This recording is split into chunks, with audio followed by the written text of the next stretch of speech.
Sarjana Muda, terus 1910. Setelah sebelumnya ada kompilasi yang dibuat khusus untuk vinyl. Nah, Bu Acin, kenapa tiba-tiba lompat ke Mata Dewa yang dirilis dalam bentuk piringan hitam kali ini? Ya, memang semua album-album yang fenomenal di zamannya Musica berusaha juga untuk merilis ulang, karena kita juga ingin selain untuk para kolektor, tentunya kita juga menginginkan semua orang juga tahu bahwa ini ada album yang sangat fenomenal juga, salah satunya dari Iwan Fals. Kita memang berusaha untuk mengeluarkan album-album vinyl dan juga ingin membangkitkan para kolektor, dan juga mungkin ada juga orang yang belum menjadi kolektor jadi menjadi kolektor juga, menyukai vinyl juga gitu. Salah satunya tujuannya juga itu. Di kedepannya juga banyak album-album lain juga yang kita edarkan di kedepannya lagi juga banyak gitu. Dalam kurun satu tahun ini kita ada belasan, salah satunya Nike Ardilla juga kita buat juga vinylnya gitu. Memang yang terutama kita lebih menginginkan yang ada produksinya Musica yang kita inginkan keluarkan, salah satunya formatnya dalam bentuk vinyl gitu. Mas Jody ini kan pengusaha. Terus bagaimana sih titiknya ketika diingatkan lagi kan kita, bagaimana seorang Setiawan Jody bisa masuk ke musik itu pada saat apa, Mas Jody? Saya memang dari dulu selalu main musik waktu masih di SMA di Solo. Nah, waktu itu saya main di Ancol, itu yang Iwan cerita tadi. Ada, siapa tuh? Umar Bakri, punya pesawat tempur semua. Kaget saya. Setelah saya cek, saya tanya Sofyan Ali. Siapa itu? Iwan Fals. Oh, ini. Ternyata aku kenal sama Om Marioso, anaknya Om Marioso. Udah kayak ada hubungan udah saya saudara sepupu. Jadi kita kontak sama Iwan. Langsung mulailah kita mikir. Ketemu Iwan, dibawa Sofyan Ali Iwan ke rumah. Saya begitu lihat Iwan, saya cerita. Mungkin Iwan lupa dari saya cerita, Iwan ya. Ya, Iwan, aku senang main surfing.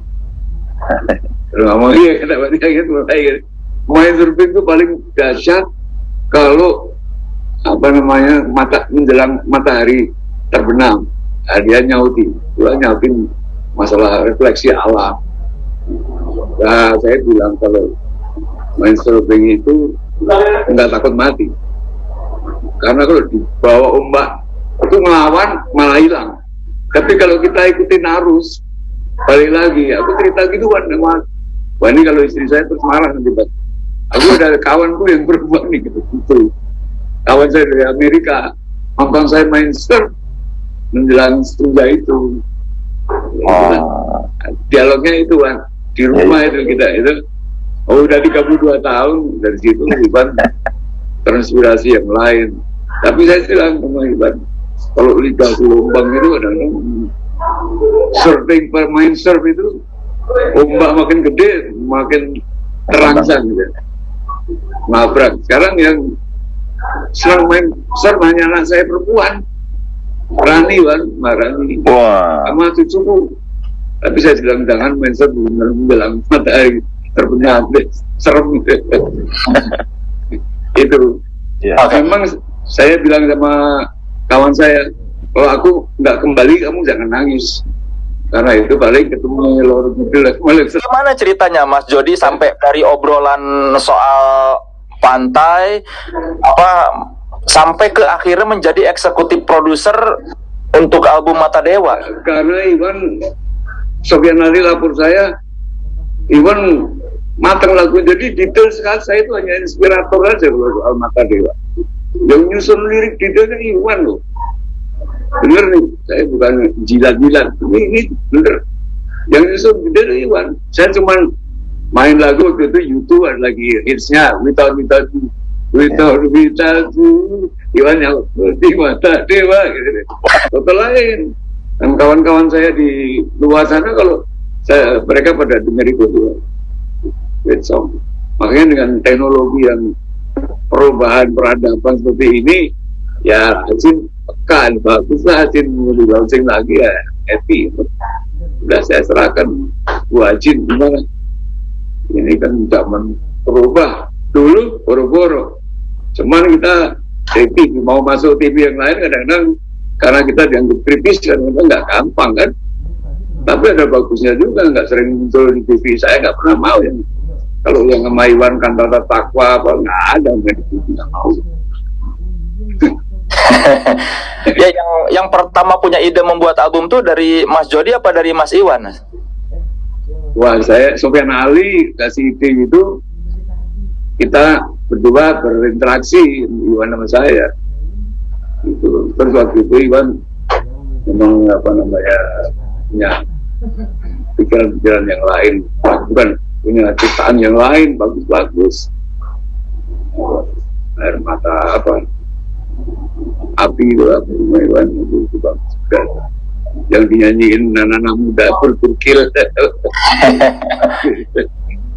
Ya, di antara sekian banyak lagu memang lagu Mata Dewa yang paling kuat sehingga dijadikan judul album ya Mas Jody ya. Ya, itu pemilihan kita, bukan saya yang nilai, bukan Iwan juga, timnya Sofyan Ali. Timnya Sofyan Ali. Iya, itu memang produksi yang pertama. Dari pengalaman saya nggak ada dari eksekutif produser, nggak ada. Baru ini yang baru pertama kali. Sebelumnya nggak ngerti saya memproduksi musik, makanya saya nggak mikir untung atau rugi, enggak. Udah pokoknya jadi karya yang bagus itu semua sampai ke Kantata Takwa nggak pernah mikir untung. Nah sekarang ada Bu Hacin biar diulangi beliau lah, gimana yang baik. Timbangannya mengaransemen beberapa lagu lama di album ini apa Mas Iwan? Kenapa lagu Puing yang dipilih, lagu yang terlupakan dipilih? Ya, lagu-lagu itu yang dipilih tuh kenapa pertimbangannya? Jadi gini, pertama kan tadi Sofyan Ali disebut ya, bahwa Sofyan Ali kan biasa bikin konser-konser gitu kan. Ya. Biasa bikin konser, lalu tadi Ian juga ngomong bahwa ini dipersiapkan untuk panggung. Lalu sempat ada satu kota, jadi ya pertimbangannya mungkin dilihat pas buat ini karena tim yang milih ya. Itu ada Mimi Alkamar, ada Sofyan Ali, ada Ian, terus ternyata lagu-lagu itu yang dipilih yang dianggap cocok buat 100 kota itu loh. Jadi ya udah, saya ikut aja, saya anak bawang waktu itu. Ian. Oh, jadi itu dari pihak penata musik dan produser yang memilih ini lagu ini yang diaransemen ulang. Dan tentu saya suka apa enggak gitu kan. Kalau saya oke, nggak masalah ya. Saya teman-teman hanya mempermudah itu, membantu untuk memilih. Yang jelas pikirannya itu untuk konser itu, untuk 100 kota, tur Mata Dewa itu kan, 100 kota Mata Dewa. Ya. Kalau soal tema-tema itu kan di situ ada tentang sungai yang kotor gitu ya, tentang kegelisahan Timur Tengah waktu itu perang nggak berpoin, ada lagu Bakar Puing atau segala macam itu. Tapi ya itu kan isi dari Mata Dewa itu. Itu kira-kira. Terus tentang pelacur juga, perempuan malam kalau nggak salah. Perempuan malam ya di kali. Ya, banyak masalah-masalah sosial yang diangkat di situ. Gimana itu kira-kira? Ya.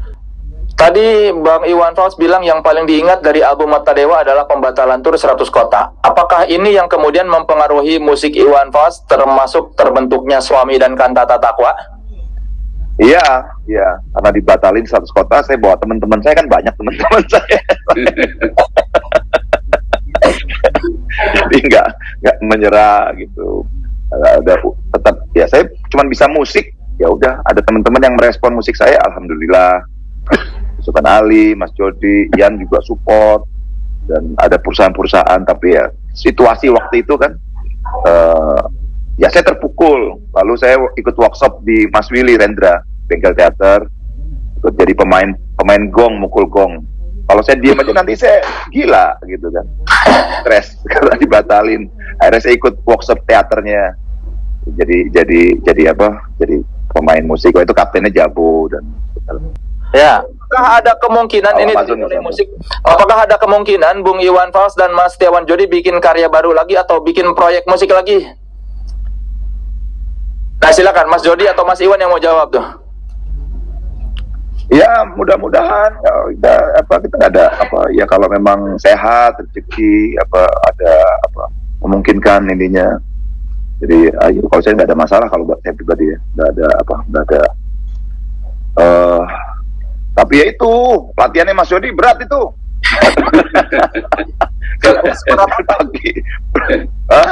Seberat apa? Iya. Kan? Oh, apalagi waktu almarhum ada Yoki kan ya. Iya. Waduh, itu kalau belum serak-serak suaranya belum ini ya. belum puas dia. Sampai Mas Jody bisa Pengen sekali, nggak ada batasan umur sih kita. Ya kan? Kita lihat aja ke depan. Tapi ini Mata Dewa tuh trigger benar. Dan saya waktu itu kesel juga dapat laporan Sofyan Ali nggak boleh gini-gini. Waktu mau di Lampung, ya udah kita bikin suami, jadi ya itu lebih keras lagi dari suami pertama. Jadi gara-gara tekanan ini jadilah obsesi teman-teman semua. Iwan, saya nggak nyampurin. Suami pertama pokoknya aku eksekutif produser aja kan, bebas, tak jamin dan nggak dilarang. Konser kita akhirnya aja kan. Ya, saya pernah kenal dengan Iwan itu emang di album 1910. Cuman waktu itu lagunya itu kan kebanyakan bukan lagu, jadi apa sih? Bukan lagu yang ditata untuk sebuah grup. Iwan nyanyi, ya jadi bukan grup lah gitu. Makanya di Mata Dewa ini saya pikir, wah kalau gitu kita bikin sistem kayak grup aja biar bisa dipaglarkan gitu. Makanya saya dengar lagu Mata Dewa ini, wah ini asik ya, karena Iwan itu punya satu apa ya, sesuatu yang belum dikeluarkan. Apa itu jadi suara dada dia itu belum keluar gitu, waktu di 1910. Jadi baritonnya itu harus keluarin. Makanya di album ini kan suara Iwan itu diberatkan ya Wan ya. Tapi sebetulnya dia punya suara asik itu di low-nya saya suka. Makanya dibuat kena lagu ya. Musik keras, jadi perpaduannya jadi asik gitu. Makanya dibuat aransemen. Apalagi Mata Dewa itu kan berbau-bau Bali. Makanya kenapa aransemennya saya buat agak ada suara desir air, ada peleningan Bali gitu. makanya tadi cerita soal apa dipersiapkan Dewa. 100 kota itu ya Mas Ian ya. Ya, Karena emang musiknya dipersiapkan untuk stadion. untuk panggung ya, musik panggung jadi. Kalau dibandingkan dengan cara mengerjakan, kan Mas Ian tuh tahun 80-an banyak sekali mengaransemen lagu-lagu rock Indonesia ya. Ya. Apa Ya. bedanya menggarap musik untuk seorang Iwan Fals dibandingkan dengan menggarap musik untuk penyanyi-penyanyi lain, Mas? Kalau penyanyi Iwan itu karena lagunya semua dia yang membuat. Jadi antara lagu ke lagu itu kayak nyambung gitu, Mas. Terkadang kalau dari penyanyi-penyanyi yang lain, kan dia beli lagu dari si A, si B, terkadang sampai 10 penyanyi, yang karakternya itu susah dijadikan satu untuk sebuah pagelaran gitu. Sedangkan ini kan, waduh, emang dia yang nyiptain semua, jadi nyambung aja. Makanya saya asik serius banget saya dalam membuat album Iwan. Dan dalam mengaransemen itu Mas Ian ada diskusi nggak, atau misalnya Mas Iwannya nerima aja udah jadinya seperti ini? Oh ya, Iwan ya, sebelumnya waktu mendengarkan lagu itu kan Iwan sering duduk ke rumah Iwan ya. Saya pengen dengar suara dia gitu gimana. Oh ini asik padahal suara dia. Jadi ada kontak gitu, nggak cuma datang musik dasar jadi dia nyanyi, enggak. Cuman biasanya kan musik saya ngiringin orang kan setelah musik jadi dia cuma datang nyanyi, habis itu udah.